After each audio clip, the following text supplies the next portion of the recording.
नमस्कार, सुबह सवेरे की खबरों में आप सभी का स्वागत है। मैं हूं आपके साथ रहनुमा। चलिए आज की हम खबरों पर नजर डालते हैं। बीजेपी सांसद मनोज तिवारी बिहार के यूट्यूबर और चर्चित पत्रकार मनीष कश्यप के घर पहुंचे। इस दौरान उन्होंने कहा कि बीजेपी आईटी सेल ने मनीष का समर्थन किया है। मोदी जी को भी ये पता है कि मैं इनके घर आया हूँ। इस दौरान मनोज ने बिहार सरकार पर भी जमकर निशाना साधा। सुनिए। उनको इसकी सजा मिलेगी। इस तरह से किसी पत्रकार की स्वतंत्रता, किसी सोच की स्वतंत्रता, जनता के लिए लड़ने वाले की अभिव्यक्ति की स्वतंत्रता, अगर उसके लिए कोई जेल देता है, एनएसए लगाता है, तो हम उसका विरोध करते हैं। और यही कहने के लिए हम गांव तक आए हैं।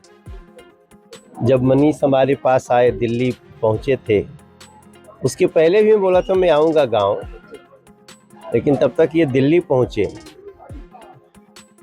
और इनसे मुलाकात की। हमारी जो भी वीडियो है, हमारी पार्टी ने भी, भारतीय जनता पार्टी ने भी उसको, हमारे सारे आईटी सोशल मीडिया के जो प्रमुख हैं उन्होंने ट्वीट किया, इंस्टा किया, यूट्यूब पे डाला है। और आज आने के बाद तो मेरा और भी थोड़ा सा मनीष का जो कद है और हमारी नज़र में बढ़ गया है। इतने गरीब घर से, इतने सामान्य परिवार से निकल के जनता की आवाज़ बनना कोई साधारण बात नहीं है। तो जनता की आवाज़ बनाने में आपकी पार्टी मदद करेगी 100%। मनोज जी, कभी किसी पत्रकार के लिए इतनी भीड़ आपने जीवन में कभी देखी थी? नहीं, आज देख रहा हूँ ना, और मुझे पूरा विश्वास है। देखिए, मैं दिल्ली का सांसद हूँ, बिहार का एक बेटा हूँ। एक बिहार का बेटा, उसको इतनी पीड़ा हुई, तो इसके पीछे, हमारे आने के पीछे यही है ना कि ऐसा दोबारा ना हो किसी के साथ बिहार में। और जिन्होंने ऐसा किया उनको इस किए की सजा भी मिलनी चाहिए और मिलेगी ही। राजधानी दिल्ली समेत कई राज्यों में ठंड का सितम जारी है, जिसकी वजह से लोगों का घर से बाहर निकलना मुश्किल हो गया है। इसी बीच मौसम विभाग ने अनुमान जताया है कि आज यानी शुक्रवार को कई राज्यों में भीषण ठंड के आसार हैं, तो वहीं कुछ राज्यों में बारिश की संभावना भी जताई गई है। आईएमडी का कहना है कि राजधानी दिल्ली में आज कई हिस्सों पर शीतलहर का कहर देखने को मिलेगा।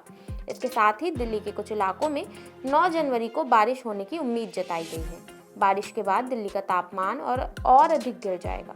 मौसम विभाग ने राजधानी दिल्ली में अगले कुछ दिनों के लिए कड़ाके की ठंड के आसार जताए हैं। दिल्ली के AQI की बात करें तो गुरुवार को दिल्ली के 7 इलाकों में हवा गंभीर श्रेणी में रही। इन इलाकों में AQI 400 के पार पहुंच गया। AQI 0 से 50 के बीच अच्छा, 51 से 100 के बीच संतोषजनक, 101 से 200 के बीच मध्यम, 201 से 300 के बीच खराब, 301 से 400 के बीच बहुत खराब और 401 से 500 के बीच गंभीर माना जाता है। आईएमडी के मुताबिक शुक्रवार को उत्तर भारत के राज्यों में पंजाब, हरियाणा और राजस्थान के कई इलाकों में शीतलहर की संभावना है। उत्तर प्रदेश और बिहार के कुछ हिस्सों में घना कोहरा रहने की संभावना है। वहीं हिमाचल प्रदेश, उड़ीसा, पश्चिम बंगाल, सिक्किम, असम, मेघालय, नागालैंड, मणिपुर, मिजोरम और त्रिपुरा के अलग अलग हिस्सों में 5 से 7 जनवरी को घना कोहरा का अलर्ट है।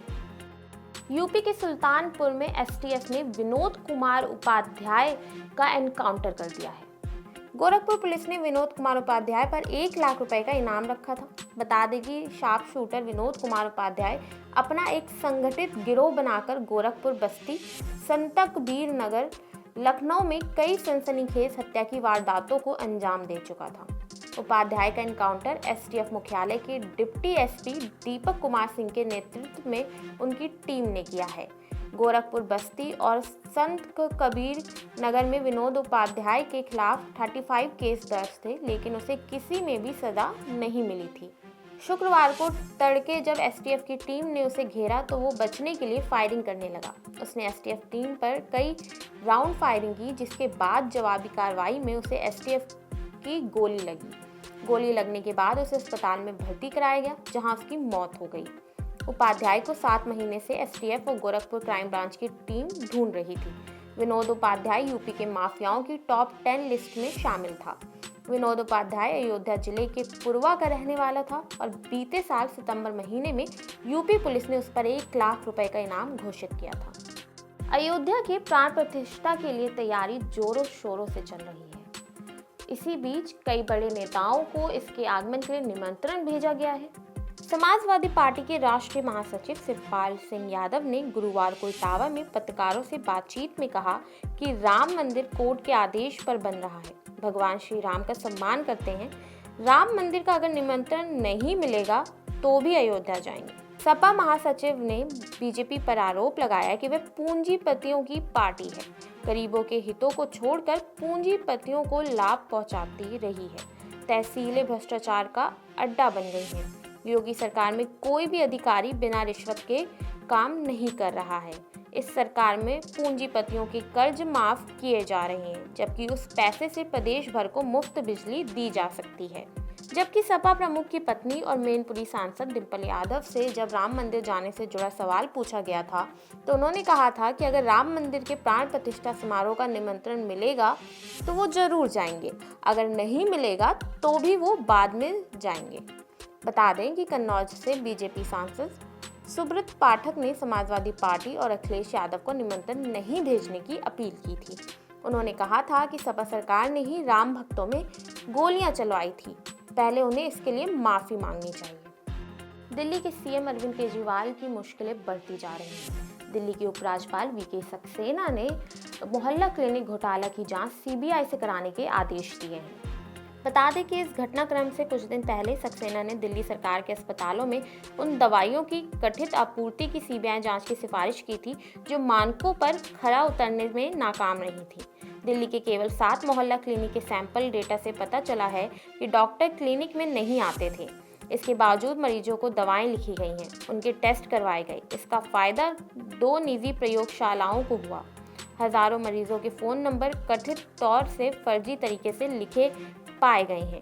जांच में पता चला कि जिन मरीजों के नाम पर टेस्ट लिखे गए उनका मोबाइल नंबर या तो भरा नहीं गया या फिर मोबाइल नंबर की जगह 0 लिख दिया गया। विजिलेंस और हेल्थ डिपार्टमेंट की जांच में कहा गया है कि ये घोटाला कई 100 करोड़ रुपए का है। बीजेपी ने मांग की है कि इस मामले में भी अरविंद केजरीवाल से पूछताछ होनी चाहिए। इस बीच दिल्ली के स्वास्थ्य मंत्री सौरभ भारद्वाज ने कहा कि आपकी सरकार ने गलत कामों को लेकर मोहल्ला क्लिनिक के कई डॉक्टरों और कर्मचारियों को पिछले साल सेवा सूची से हटा दिया था और स्वास्थ्य सचिव को बर्खास्त करने की मांग की थी।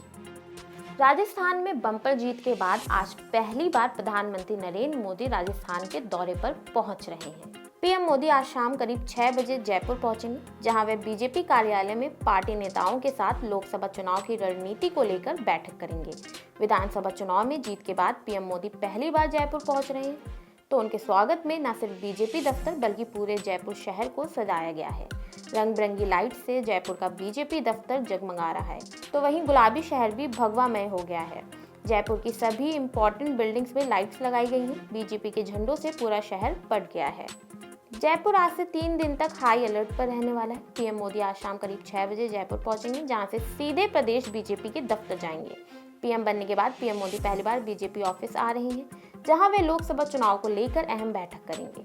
यहाँ वे करीब 1.5 घंटे तक रुकेंगे। पीएम मोदी 2 दिन तक जयपुर में ही रहेंगे। बीजेपी मुख्यालय में बैठक लेने के बाद वे देर शाम को राजभवन पहुंचेंगे। राजभवन में ही रात्रि भोज लेंगे और वहीं पर विश्राम करेंगे। अगले दिन 6 जनवरी को वे डीजीआईजी कॉन्फ्रेंस में हिस्सा लेंगे। मुख्यमंत्री भजनलाल शर्मा, प्रदेश अध्यक्ष जोशी और अन्य नेताओं ने पार्टी कार्यालय में बैठक कर तैयारी की समीक्षा की है। सुरक्षा के पुख्ता इंतजाम भी किए गए हैं। तो ये थी आज की अहम खबरें जिन पर हमारी दिन भर नजर बनी रहेगी। ऐसे ही खबरों से जुड़े रहने के लिए देखते रहिए पंजाब केसरी नवोदय टाइम्स।